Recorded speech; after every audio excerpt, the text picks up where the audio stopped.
Hello students, good morning. I welcome you for today's session.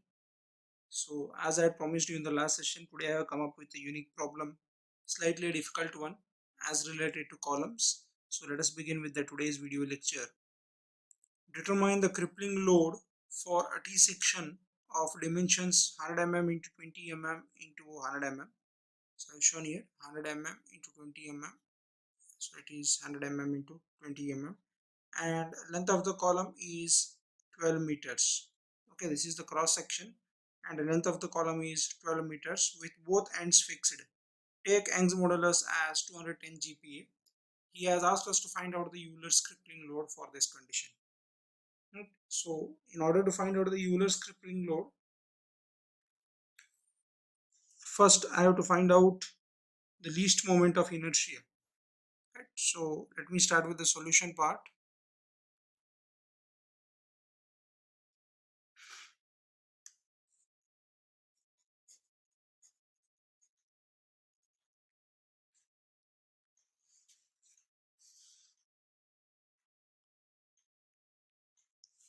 So my first step is location of center of gravity, right? Or you can call it as neutral axis, location of center of gravity or neutral axis, right? So this step we have already studied while I was explaining you regarding beams. So the formula used here is y bar is equal to a1y1 plus a2y2 divided by a1 plus a2. That is the formula which is being used. Right now, I'll take this as section 1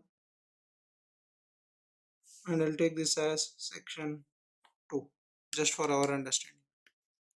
Right now, therefore, y bar is equal to a1 y1. Area of section 1 is 100 into 20. 100 into 20. Next, you are having y1.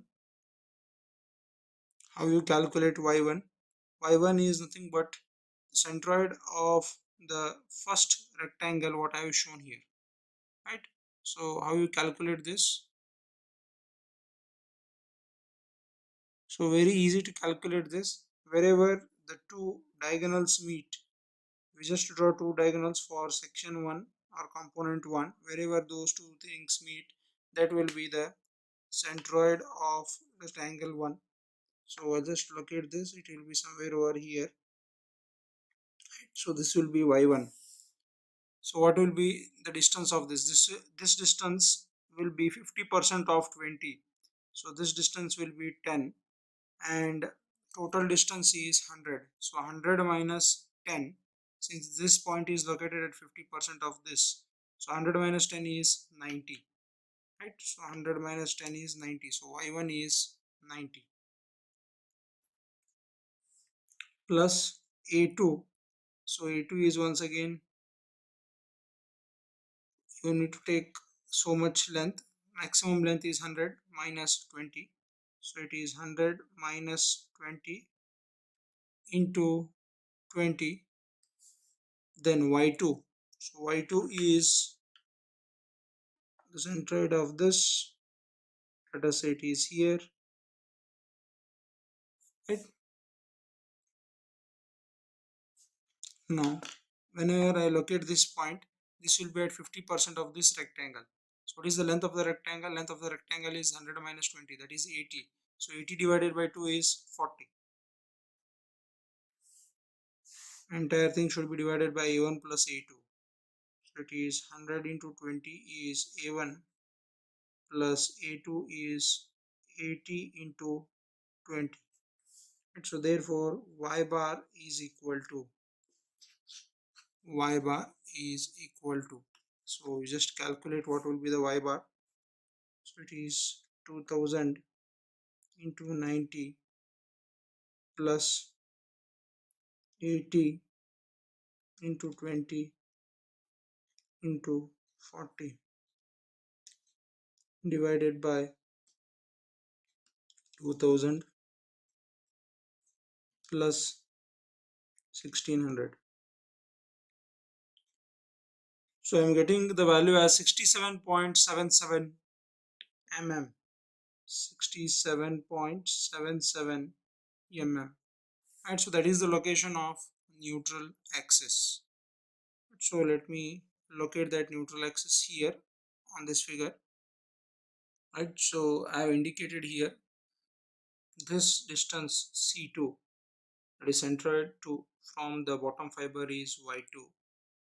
C1 distance from the bottom fiber is Y1, and neutral axis I have located at a distance of 67.77 mm. Right, once if you do that, now I'll go for calculation of moment of inertia. So how you calculate moment of inertia? So second step is calculation of moment of inertia. Calculation of moment of inertia. Alright, so in Euler's formula, we know that we need to take the least moment of inertia. So as of now, I don't know whether the least moment of inertia lies along the x-axis or along the y-axis. Right, so I need to check the moment of inertia for both x-axis, parallel to x-axis, as well as parallel to y-axis. So first let me start with x-axis. So ixx, I'll take the value as ixx. So it is given by, because there are two components, what you can call here, b1 d1 cube divided by 12 plus a1 h1 square plus b2 d2 cube divided by 12 plus a2 h2 square. Right, so this is the formula which I need to use. So let me go ahead and substitute the values. So therefore ixx is given by b1 d1 cube. So b1 d1 cube divided by 12. b1 is 100,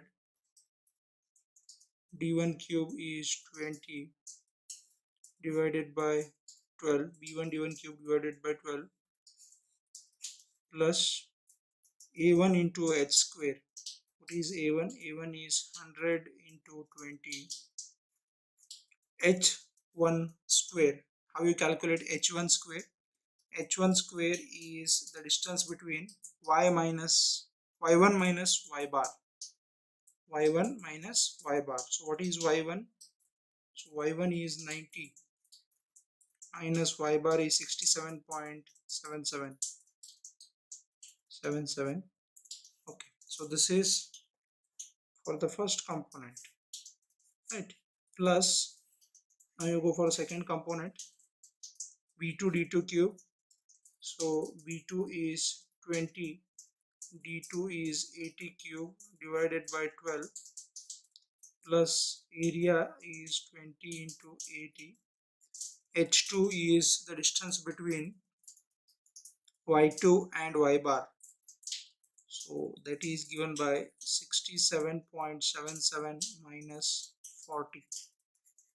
Right, so now if you solve this, let me check out how much I'll be getting. So in this case 20 cube into 100 divided by 12 plus 2000 into 90 minus 67.77. So I got the first value as 111.12. This one as 111.12 into 10 raised to 3 plus I'll go for the second value, 20 into 80 cube divided by 12. Okay, so it is 67.77 minus 40 into 1600 plus 20 into 80 cube divided by 12. So here I am getting 897.76 into 10 raised to 3. Right, so let me add this plus 111.12 into 1000. So let me check out what value I'll be getting here. So here the formula is A1H1 square. So you need to square this. Now you calculate and check the answer. So here if I calculate the first bracket, I am getting 1.055 into 10 raised to 6. Second one, I am getting 2.087 into 10 raised to 6. I request you to simplify and check the answers. So IXS, I am getting it as 3.142 into 10 raised to 6 mm raised to 4. Now similarly, I need to calculate moment of inertia with respect to y. Right, so that I call it as IYY. So we can write here moment of inertia of the section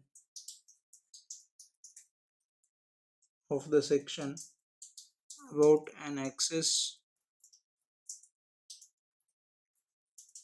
passing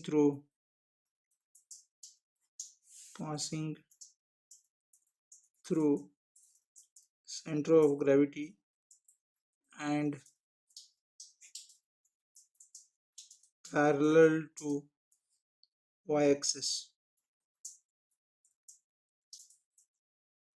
is given by. Right, so now I call it as IYY. So for section 1, what I get, I'll be getting 20 into 100 cube, 20 into 100 cube, exactly opposite of what I have written here, 20 into 100 cube divided by 12, because this was with respect to x-axis and this is with respect to y-axis. So your B and D gets exchanged, plus this value. So this value will be 80 into 20 cube divided by 12. So once again B has become D, D has become B in this case. Right, now you may ask me, sir, why have you not taken A1H1 square and A2H2 square? Reason is simple. Here your section is passing itself, is passing with respect to CG, center of gravity. Right, जो भी आपने section consider किया, it is passing through center of gravity. So the distance between the section and the center of gravity, what happens? It will be 0. Right, so there is no point in taking that. So it will be B1 D1 cube divided by 12 plus B2 D2 cube divided by 12. So this, if you just try to check how much it is. So let me check. It is 20 into 100 cube divided by 12. So I'm getting the answer in the first case as 1.66 into 10 raised to 6, plus in the second case it is 80 into 20 cube divided by 12.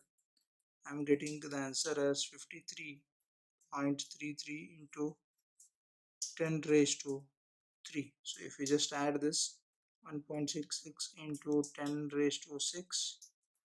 So let me check out what I will be getting. I'm getting 1.713 into 10 raised to 6. Right, so IYY is 1.713 into 10 raised to 6. Unit is mm raised to 4. So therefore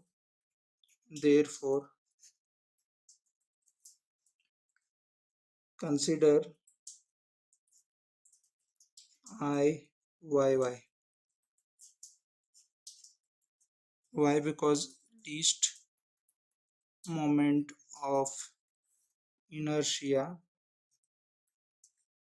is to be used in Euler's formula, right?